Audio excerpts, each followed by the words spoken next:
Thank you.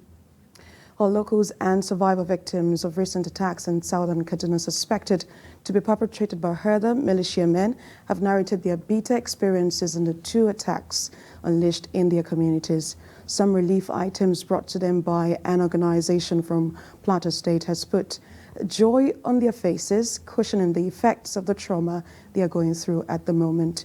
Tips News correspondent Funum Joshua was at the affected villages and filed this report. The aftermath of the deadly attacks of December 14 and 18 at Malogum and Sukum villages of Kaura Council area of southern Kaduna State has left the survivors in a traumatic situation, while the village is a shadow of itself barely a week after the event. Nathan Thomas is a student and farmer.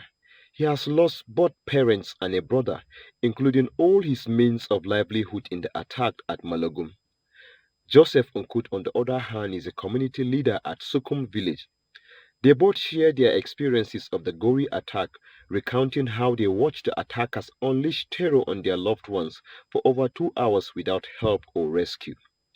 They killed my father, my mother, and one of my stepbrothers. That is in my house. They burned my car. They burned all I have in fact. The houses in the community, I think we have more than 800 houses, but it's not up to 7 houses that were left. We don't have shelter, we don't have no food, there's just nothing we could do. We are stranded. Mama Maria John is over 80 years of age. She escaped the attackers' onslaught miraculously. She tries to recount her bitter experience, but her emotions get the better of her.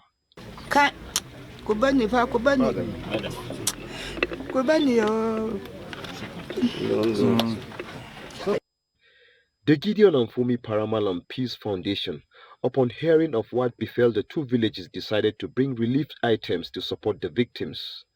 On the eve of the new year, they're receiving phone calls, traumatized community, that we will come back again. I think this is why visits like this helps to throw more light for the wider global community, the national community, to know what is happening.